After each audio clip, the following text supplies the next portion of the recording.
Well, hello everyone. It is April. Today we are going to talk about April, what I read in the month of April. We've got one book that I absolutely despised and did not understand, and then some real gems. So let's dive in. So I read 7 books in the month of April, which is below my average, but that's okay.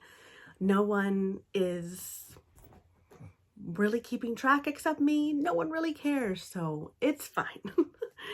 We're going to start out with The Vial. I only have one Vial book that I read in April, but it was a doozy because I didn't understand what was going on at all. The Angel Maker. This book follows a girl who stays out a little longer than expected, does not bring her little brother home from school, and something terrible happens to her brother when she does that.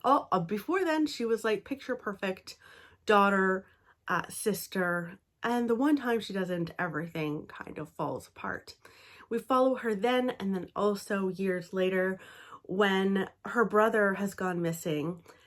This is kind of not surprising. He has really had a hard turn in his life and has been addicted to drugs, and but it does seem like he was trying to get back on track and doing much better in his life. And now he has gone missing and she needs to go and find him. Now they are linked to someone called the Angel Maker, who is someone who apparently can see into the future. And that links to their life. I will just say I was so confused while reading this.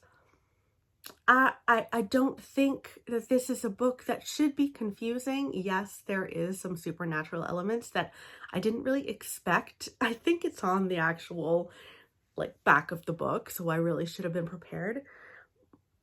But I didn't enjoy that aspect of the book. I'd rather just like a real mystery kind of book. It just did not work for me. I was lost. I was angry that I was lost. So it's going into the Vial.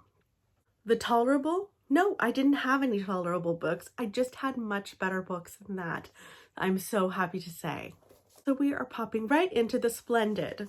So first of all, I finished the Elena Ferrante series from my brilliant friend. So I read books 3 and 4. Books 3 is Those Who Leave and Those Who Stay. And we follow the 2 main characters, these girls living in Naples. And we follow them entering the workforce and just leaving college and their lives, taking very different paths, but still being linked together. These girls are linked together throughout their entire lives. I also read the final book, which is the story of the lost child. Now that book I found good, but a little frustrating because I felt like the ending was unsatisfying. In some ways, it's the perfect ending based on these characters and the way that they behave. So it's unsatisfying, but it makes sense for the characters. If that probably doesn't make sense to anyone who hasn't read this series. I really enjoyed the series. I will say it's infuriating most of the time because both of our characters are very frustrating women. They are dealing with a ton, though. They are dealing with sexism at this time, where women were really expected to just hurry up and get married and be a good mother. But you see all around them the impact of that misogyny and the impact on their entire families, including their mothers, the women that they grow up with in the neighborhood. And you see that right from the beginning in My Brilliant Friend, all throughout the book. I did find it very infuriating to watch them fawn over men that didn't deserve it. The men in this book, for the most part, that weren't friends, were very annoying characters that I wanted terrible things to happen to. I am sorry to say. But yeah, I did find that very frustrating. The book is frustrating, but you can also understand why these girls acted the way that they did around men. Because of their upbringing. I totally get it. It all makes sense. But that does not mean that for the reader, it is not like, you know, nails on a chalkboard at times. That said, I felt so invested in these characters. I was so happy that it was a whole series that I could just sink my teeth into. I listened to all of these on audio, really enjoyed listening on audio. So I would definitely recommend the My Brilliant Friend whole series. Speaking of series, I read the second in the Sean Duffy series by Adrian McKinty. So this one is called I Hear the Sirens in the Street. And Duffy is called to a case in which they find a suitcase, and in the suitcase there is a torso. No head, no limbs, just a torso. And Duffy has to dive in and find out who the torso belongs to, why they were murdered, who murdered them, on and on and on.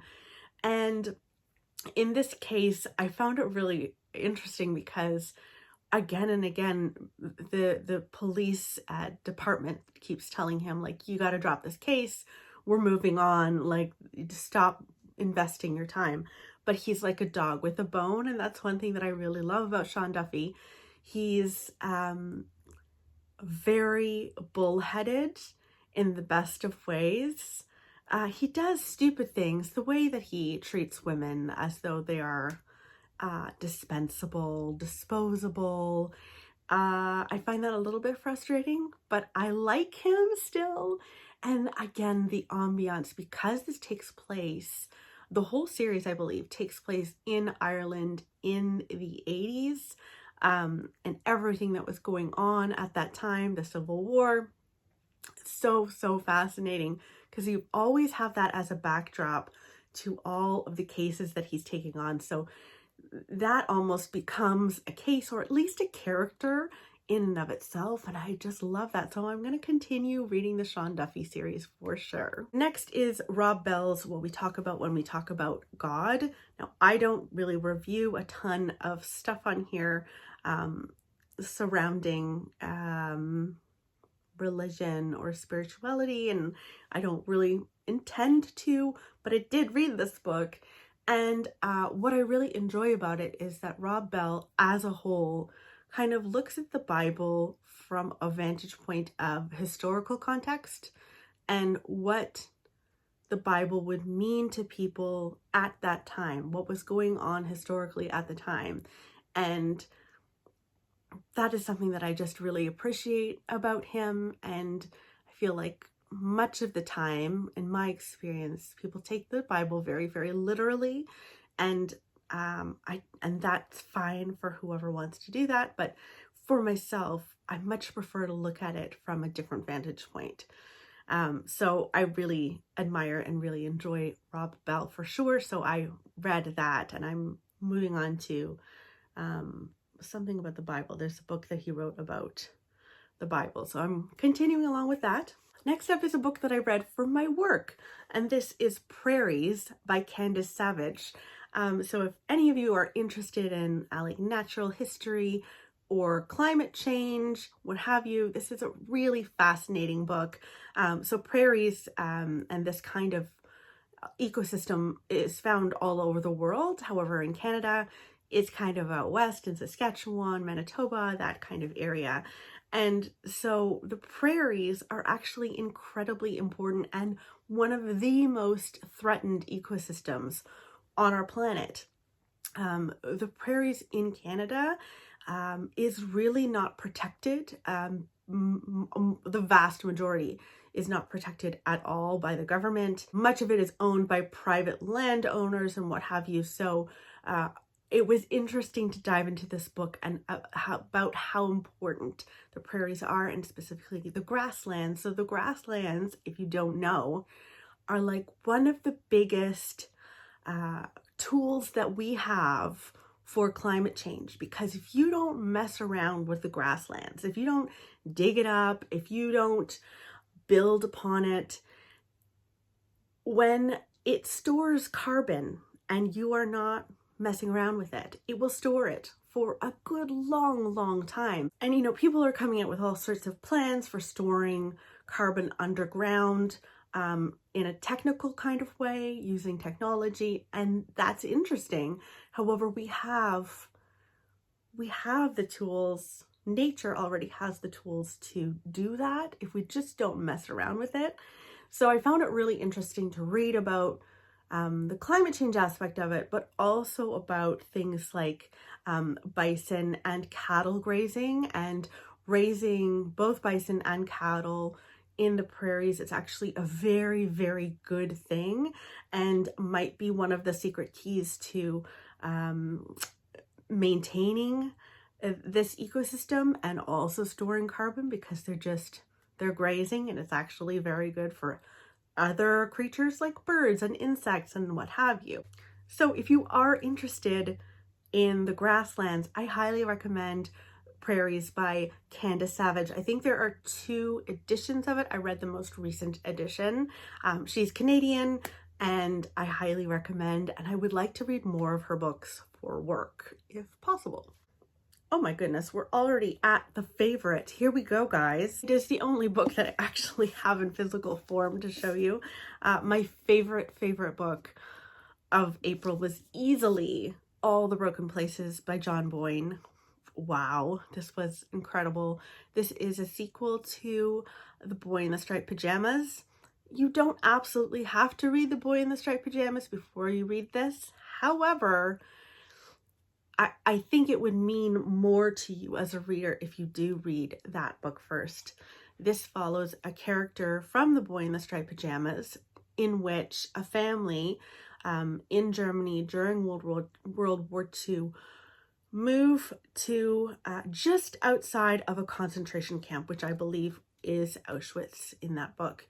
The father of this family is in charge of Auschwitz and does all of the terrible things to these Jewish people. And in that book, you have 2 kids, a girl and a boy. The little boy ends up going to the concentration camp, even though he's been told don't go. He's very curious, and so he stands on one side of the barbed wire, and on the other side is a Jewish boy, and they have this friendship.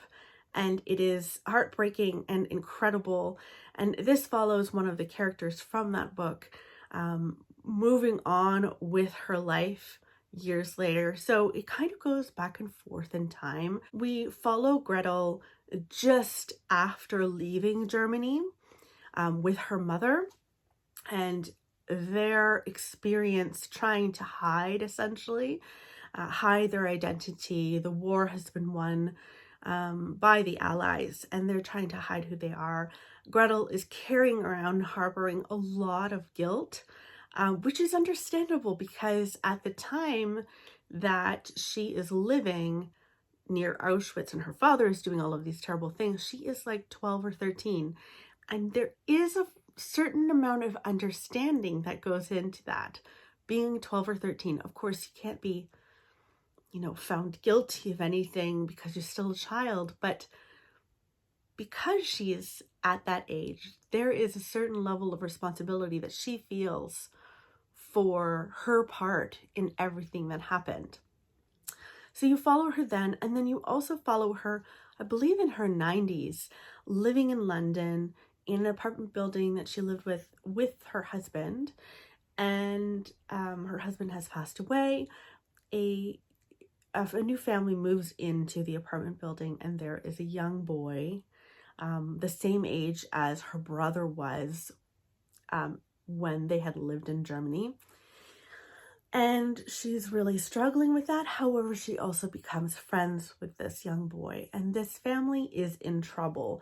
The people in this family are in trouble, and particularly this young boy is in trouble living where he does. And it is incredible. I was shocked and thrilled by the ending.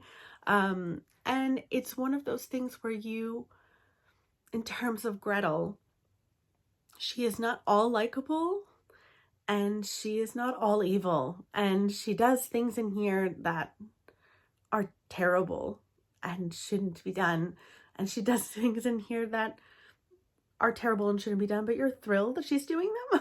So I shouldn't say it was a lot of fun, because it wasn't a lot of fun, but it was a page turner, to say the least. I loved this book, highly Highly recommend. So let me know in the comments below what you read in April. Did you have a favorite book? I would love to know what that is. And if you love chatting with me and if you love talking about books, hit the like button. It really helps my channel, and I will see you soon. Bye guys.